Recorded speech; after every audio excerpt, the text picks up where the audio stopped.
வீம்புக்காரர் அவட்ட ஒரு சுபாவம் உண்டு. தேவையில்லாத இடத்துல மூக்க நுழைச்சு அளவுக்கு மீறி பேசி ஒரு கலவரத்தை உண்டாக்கிடுவான். தானே வந்து அப்போ அப்படியா நான் சரிப்படுத்துறேன்ப்பா, தானே வந்து அது குடும்பத்தில் கூட இப்படி தான். இந்த ஆமை நுழைஞ்ச மாதிரி நுழைஞ்சிருவாங்க. ஆமை எப்படி நுழையும்? சுண்டலி எப்படி நுழையும்?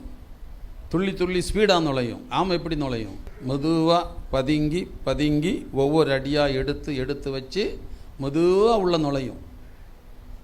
சொல்லுவாங்க ஆமை நுழைஞ்ச வீடு எப்படியா ஏதோ ஒன்று சொல்லுவாங்களே, அது உருப்படாத போகும்.